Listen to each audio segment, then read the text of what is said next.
Hello teachers, learners, and parents. Sir Jeff po, at your service.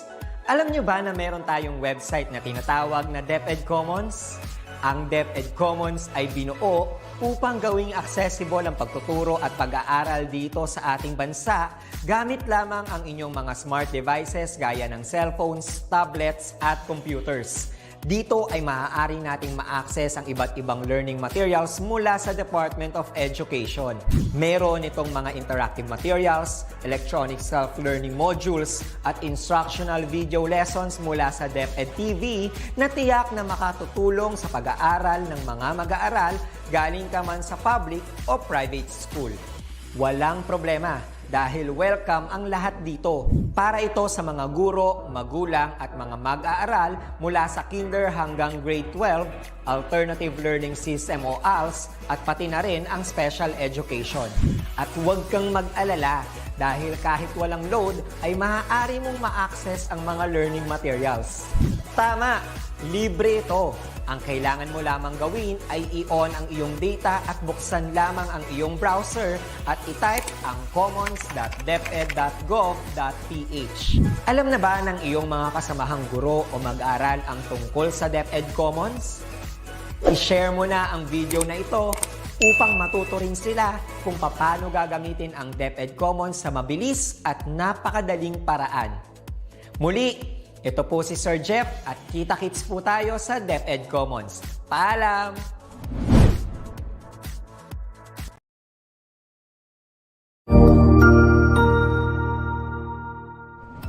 Magandang araw! Sir Wilbur po, at your service. Narito ang ETUlay upang gabayan ka sa inyong pag-aaral upang lubos na maunawaan ang iba't ibang paksa o subject. Ang ETUlay ay isang free online tutorial class na pinangungunahan ng DepEd Educational Technology Unit sa pamumuno ni Undersecretary Elaine Del B. Pascua. Ang programang ito ay hindi lamang para sa mga bata, kundi ito rin ay magsisilbing gabay sa mga magulang at mga guro kung paano nila ituturo o gagabayan sa bawat asignatura ang kanilang mga anak o mga estudyante. Sa kasalukuyan, ang self-learning module mula sa rehiyon ng Calabarzon at kilala sa tawag na pivot ang ginagamit sa ating ETUlay online class. Kaya ano pang hinihintay ninyo? Ihanda na ang inyong mga ballpen o lapis, papel o kwaderno at samahan kaming itulay ang pagkatuto para sa bawat batang Pilipino. Sama-sama tayong magtutulungan para malampasan ang mga hamon sa panahong ito. Halina't matuto kasama ang inyong online tutor sa oras na ito.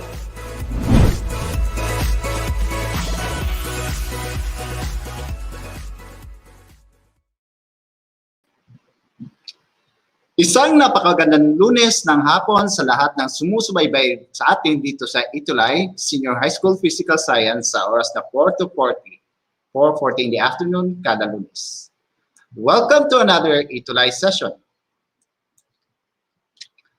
Today, we are on the third quarter, week number 5.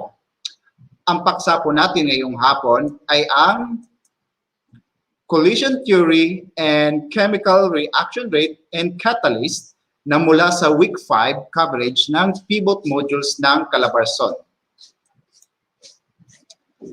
The objectives for today's tutorial session are taken from the most essential learning competencies or MELC for physical science.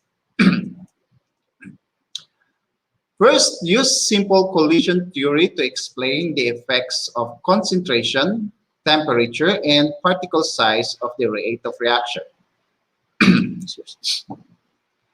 To define catalyst and describe how it affects the reaction rate. Magsimula po muna tayo sa isang pretest na may 10 katanungan na kinuha po mula sa week 5 topics. Ang pretest na ito ay sumusuri po lamang sa inyong prior knowledge o sa ating paksa ngayong hapon. Pili lamang po ang tamang sagot sa pagpipilian. Simulan po natin sa unang katanungan. A chemical change that occurs when two or more substances combine to form a new substance. A. Activation energy. B. chemical kinetics, C, chemical reaction, D, product. Ang tamang sagot po ay letter C, chemical reaction.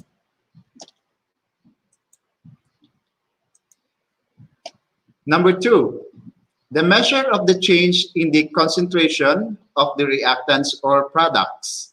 A, activation energy, B, activation rate, C, chemical reaction, D, concentration. Tamang sagot po ay letter B, activation rate. The substance or particles that enter into and is altered in the course of a chemical reaction. A, catalyst, B, enzyme, C, product, D, reactant. Tamang sagot po ay D, reactant. Number 4, the number of particles present in a given volume or solution. A, catalyst, B, concentration, C, product, D, temperature. Ang tamang sagot po ay B, concentration. Number 5, the measure of how fast or slow a reaction happens.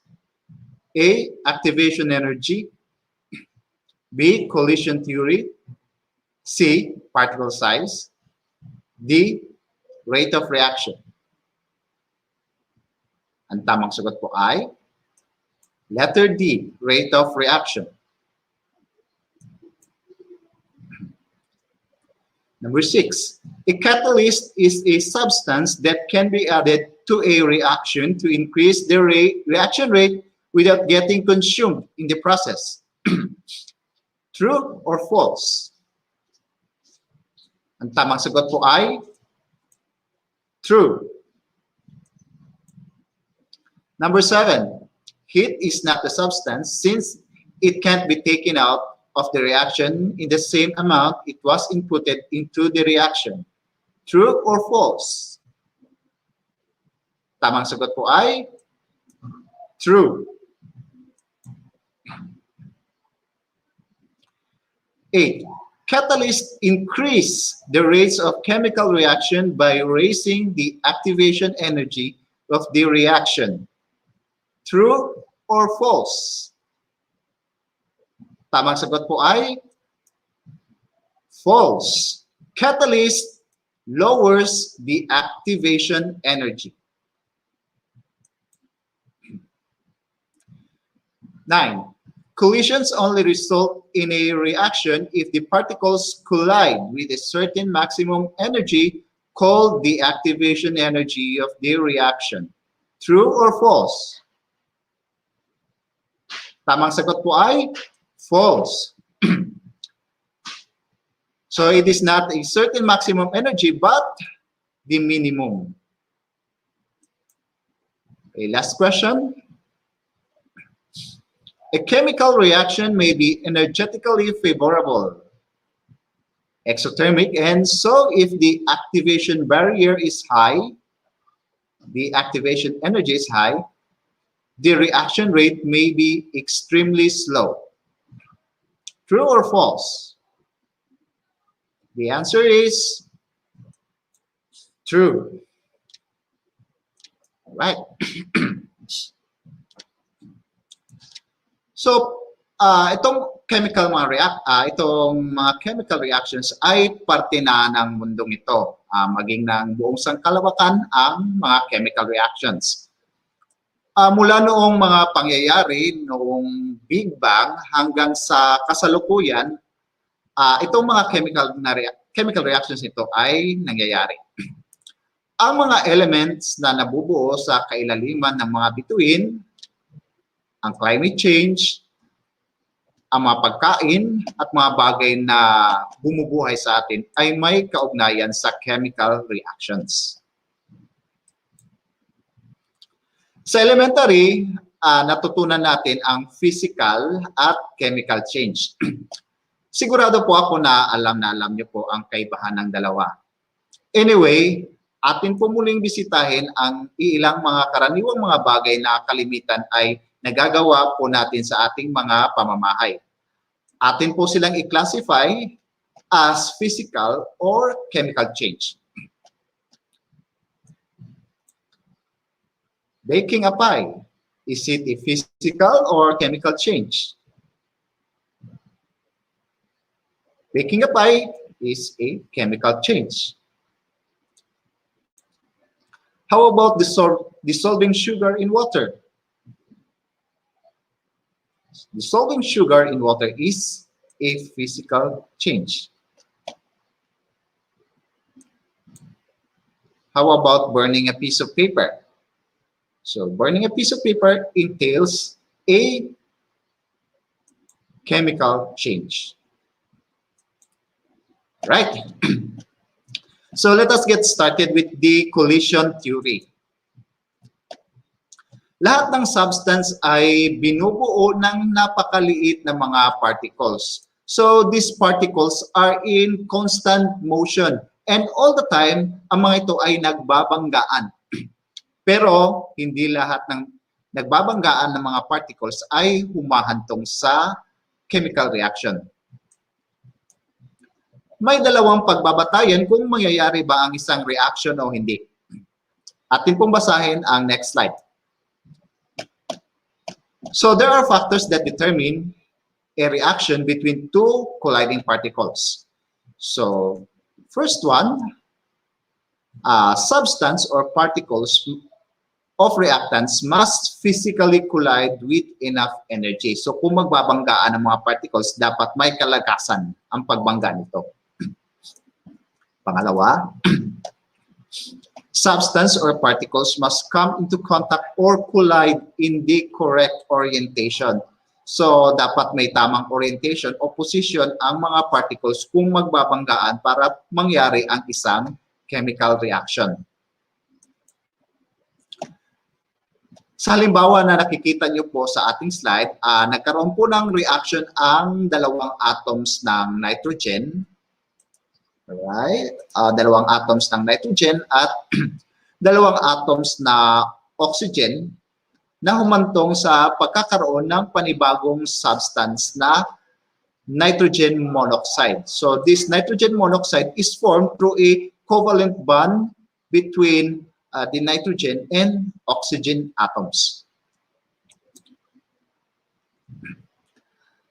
Sa slide naman ito, sinasabi na walang reaction o walang panibagong substance na mabubuo kapag mahina ang banggaan ng mga particles at wala sa ayos ang pagbabangga ng mga ito.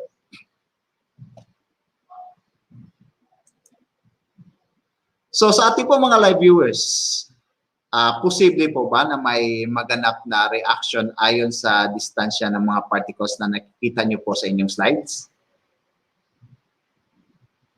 Tama po. No reaction could possibly happen dahil masyadong malayo ang mga particles in order to collide with enough energy. So, para may panibagong bonds na mabuo, dapat magbanggaan at may sapat na puwersa at dapat nasa tamang orientation ang mga particles. Right? So, what is a chemical reaction? Sa ating pong mga live viewers, paano po nangyayari ang isang chemical reaction? Ay, tama po. Nangyayari po ang isang chemical reaction when the bonds between two or more particles are broken and reformed. So, kapag ang bond between the substances are broken and then it forms a new bond, and it can form a new substance. So that is when a chemical reaction happens. So in a chemical reaction, may tinatawag po tayong reactants.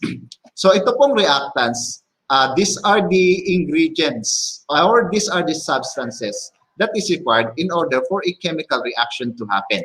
So reactants are substances that enters. So isinasama and they are changed in the course of the chemical reaction.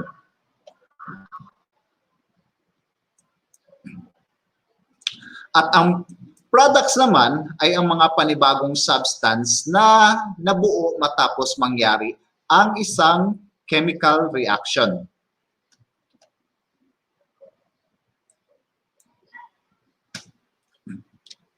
Atin pong gamitin ang photosynthesis bilang isang halimbawa ng chemical reaction. So ang photosynthesis po, ito po ang proseso na ginagawa ng mga halaman upang makagawa ng sarili nitong pagkain. So the reactants, makikita po natin dito sa kabilang bahagi ng equation. Okay, we have 6 molecules of carbon dioxide and 6 molecules of water will produce glucose and oxygen. So, ang carbon dioxide at ang tubig or water ay nasa left side of the equation. While glucose and oxygen is found on the right side of the equation. So, on the left side of the equation are the reactants, and on the right side of the equation are the products. So, for a chemical reaction to happen, there are several things that must be considered. So, kaya naging glucose at oxygen ang carbon dioxide at tubig because the particles from the carbon dioxide and water must have come into contact with one another. So, they collided with a force. Okay, that is enough to start a reaction. And besides colliding with enough force to cause a reaction, the particles are perfectly aligned so that the right parts of the atoms or molecules are exposed. Dahil kung hindi po, dahil kapag mali po ang orientation, no chemical reaction will take place. At yun na nga po, the particles must have enough energy when they collide to break the chemical bond of carbon dioxide and water in order to form a new product of sugar or glucose and oxygen.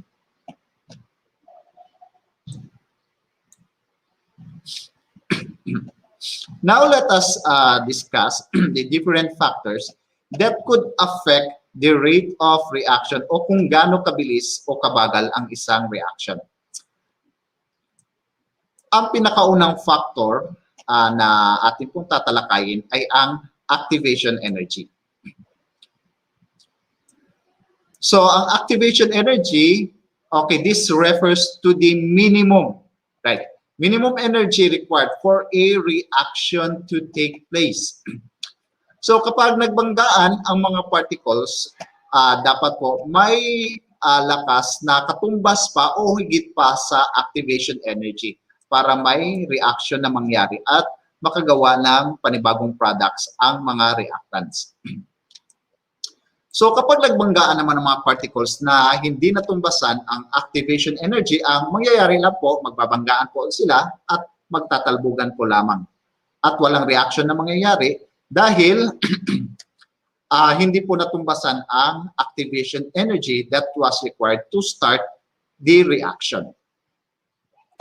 Alright, so activation energy, this is the minimum energy required for a reaction to take place. Pwede nating maihambing ang activation energy sa mamang ito na nakikita nyo po sa slides nyo. So, ang mamang ito ay nagtutulak ng isang napakalaking bato para maihulog ito sa bangin. Dahil mas matarik ang pagtutulakan, ay kailangan gumastos ng sangkatutak na lakas o enerhiya para lamang maihulog ang bato dito sa bangin. Kung hindi naman masyadong matarik ang obstacle na nakikita nyo po dito sa slide, siguro ay mas madali pong maihulog ang bato dito sa bangin. Pero in this case, because the obstacle is very high, so yun nga, the man has to push with enough force in order to overcome this barrier or obstacle. So itong obstacle na ito po ang maihambing natin sa activation energy.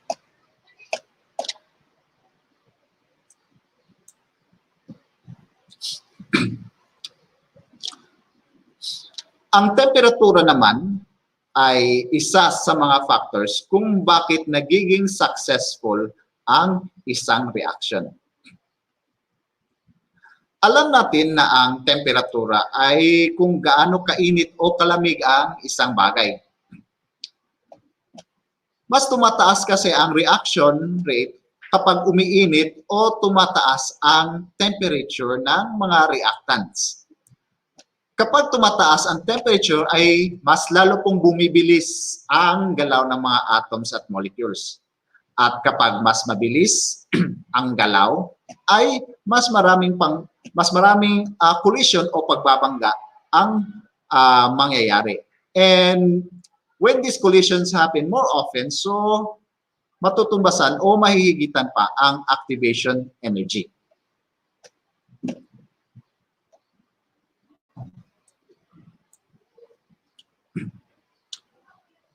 So, let us try to rank the rate of dissolution o ang pagkatunaw ng asukal sa tubig with these three different setups. So, meron po tayo ditong hot water, meron po tayo ditong tap water, at meron po tayong cold water. So, in these three different setups, saan po mas mabilis matutunaw ang asukal? So, dito po ba sa hot water, tap water, or cold water? So, atin po i-rank ang rate of dissolution. So, doon sa pinakamabilis, doon po natin ilagay ang 1. Sa medyo mabilis, doon po natin ilagay ang 2. At doon sa pinakamabagal, doon natin ilagay ang number 3. Right? So, saan po dito ang mas mabilis? Okay. So, in these three setups, mas mabilis po matunaw ang asukal sa mainit na tubig, of course. Saan naman ang pangalawa? Okay, pumapangalawa ang tap water. So, ang pangatlo, sa cold water. So, among the three setups, dito sa cold water, mas pinakamabagal na matunaw ang asukal kumpara sa tap water at hot water. So, as I have emphasized a while ago, dahil nga po malamig po ang temperatura, ay masyado pong mabagal ang paggalaw ng mga particles at walang masyadong banggaan ng particles, so wala pong wala pong reaction na mangyayari.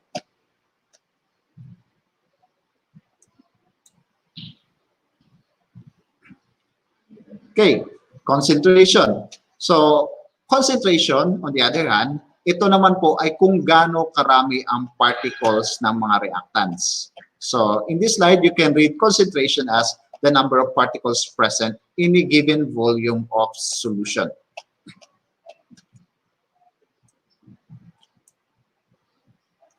Kapag mas marami po ang concentration, mas mataas po ang chances na magbabanggaan ng mga particles, and that increased chances of the collision of particles could lead to a chemical reaction. Sa dalawang instances na makikita nyo po, sa alin po dito ang mas may mataas na chance of a reaction? Ito pong nasa kaliwa or ito pong nasa kanan? Right? Tama po. So ito pong nasa kanan ang may mas mataas na chances of having a reaction dahil mas marami po ang particles compared dito sa box na nasa kaliwa. So the number of particles or the concentration in a reaction could determine how successful a reaction.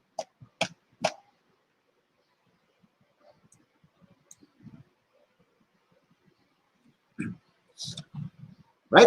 Ang panglima naman sa ating lista ay ang mga factors ay ang surface area. So ang surface area ay ang bahagi na exposed at nakikita ng mga mata natin. Kapag mas malaki ang surface area na exposed, mas mapapabilis ang reaction.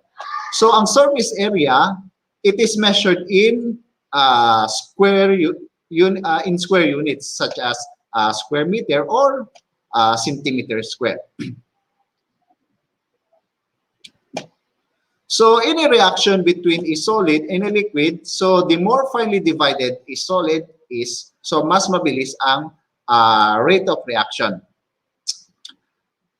So gaya rin po ng powder, kapag ang solid ginawa nating powder, dahil ang surface area na po ay mas exposed na, so mas mataas ang chances na merong collision at mas mabilis ang reaction.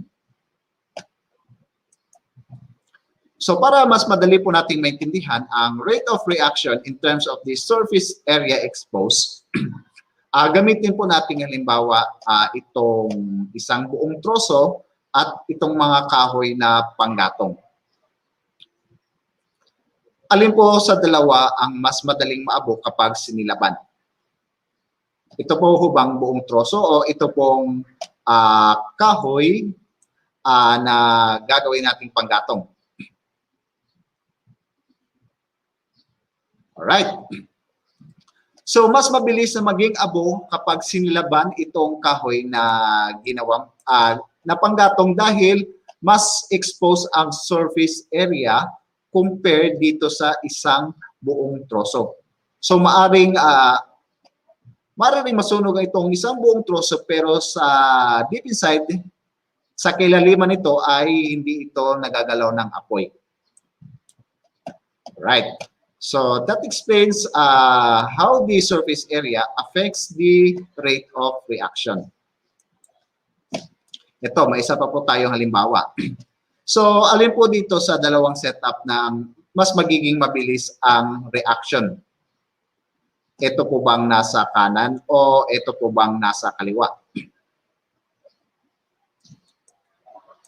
Okay, tama po kayo. So ito pong nasa kanan, ang mas magiging mabilis ang reaction rate dahil mas exposed ang mga particles. So mas exposed ang mga particles, so that means there is a higher chance of collision with other particles.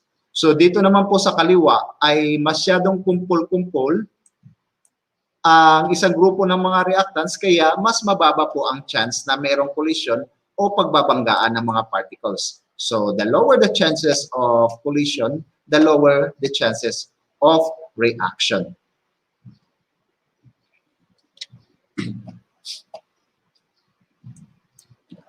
Right? So may mga reactants na kailanman kapag pinag-halo po natin, hindi po magre-react dahil mataas po ang required na activation energy. At dahil dyan po, kailangan po gamitan ng catalyst. So according to the definition, okay, ito pong catalyst, this speeds up a chemical reaction, but it is not consumed during the course of the reaction. So ang ginagawa po ng catalyst, this only speeds up the reaction o pinapabilis po nito ang chemical reaction. Pero hindi po ito nagbabago matapos ang isang chemical reaction. So this part explains how a catalyst affects the rate of reaction. So kapag idinagdag po itong catalyst sa isang reaction, wala pong mangyayari sa catalyst. So a new substance may be formed pero ang catalyst wala pong pagbabago.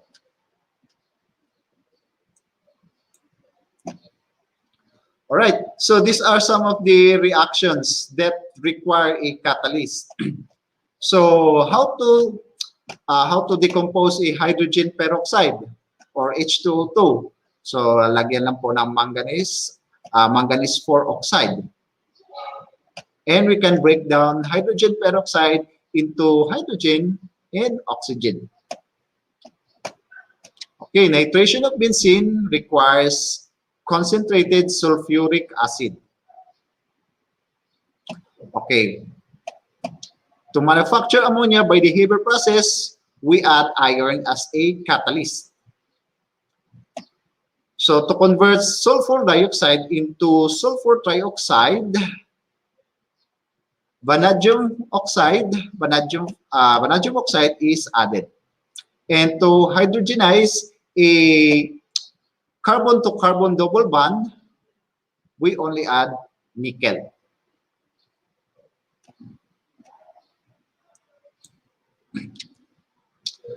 So gaya po ng naibahagi po natin kanina, nangyayari lamang po ang chemical reaction kapag ang pagbabanggaan ng mga particles ay mapapantayan o mahihigitan ang activation energy.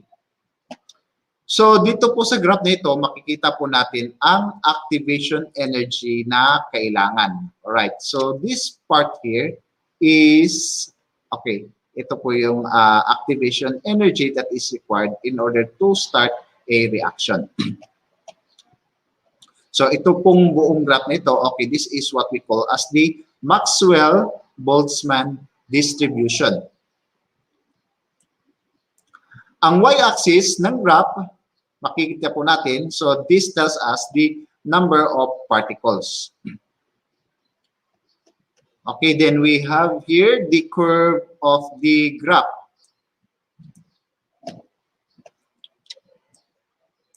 So, ang kaliwang bahagi ng curve, dito po natin makikita, dito po natin makikita ang mga particles, number of particles rather, na hindi makapag-start ng reaction. At dito naman po sa kanang bahagi ng curve ng graph ay makikita natin ang mga number of particles that can start a reaction dahil natumbasan or nahigitan po ang required na activation energy. So makikita po dito po, okay, on this part of the graph, dito po natin makikita ang activation energy. So the number of particles na located dito on this side of the curve, yun naman po ang magre-react. Pero yun dito, okay, on this side of the curve, these are the number of particles that could not start a reaction. Okay, so this happens, okay, itong graph na ito, wala pang catalyst na idinadagdag. So when we add a catalyst, this what happens to the Maxwell-Boltzmann distribution graph. Right. So when a catalyst is added, okay, it lowers down the activation energy required. So before the catalyst was added, okay, hanggang dito po na bahagi dito, okay, hanggang dito lamang po ang the number of particles that can form a new substance or can start a reaction. Okay, with the catalyst added, okay, nabago po ang ating Maxwell-Boltzmann distribution. So it lowers now the activation energy. So all of the particles here can now react and form a new bond or a new substance.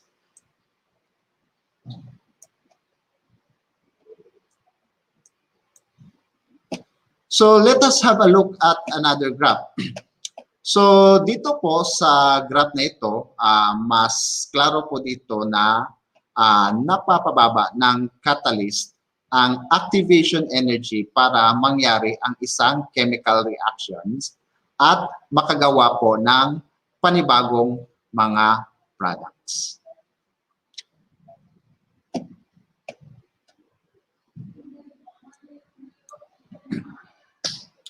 All right, so that's a wrap. So let us summarize what we discussed today. So substance or particles or reactants must physically collide with enough energy in order to start a reaction. Number two, substance or particle must come into contact or collide in the correct orientation. So all of the particles must face the correct way. And number 3, a catalyst speeds up a reaction by lowering the activation energy.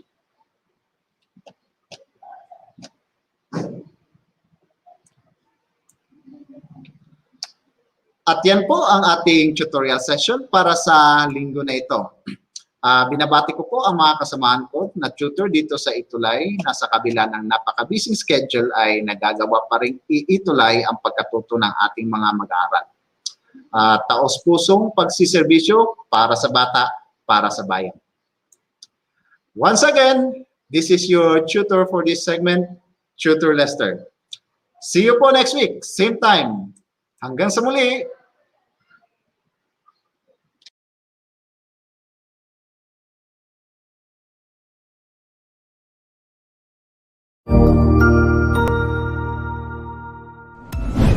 Sigurado ako na marami ka na namang natutuhan sa ating ETUlay tutorial session ngayong araw. Tandaan, ito ay hindi lamang para sa ating mga mag-aaral, kundi pati rin sa ating mga minamahal na guro at mga magulang na kaagapay natin para maituloy ang pagkatuto sa kabila ng nararanasang pandemya. Patuloy ding sumubaybay sa DepEd TV para sa mga araling ginawang video episodes. Mapapanood ito mula Lunes hanggang Sabado, alas 7 ng umaga hanggang alas 7 ng gabi sa inyong mga telebisyon. Abangan bukas mula 1:00 ng tanghali ang iba pang aralin sa ating ETUlay free online tutorial session sa English. I-like and subscribe at manatiling nakasubaybay sa ating ETUlay tutorial session sa DepEd Edtech Unit FB page at Educational Technology Unit channel sa YouTube at sa DepEd Tayo at DepEd Philippines social media accounts. Paalam!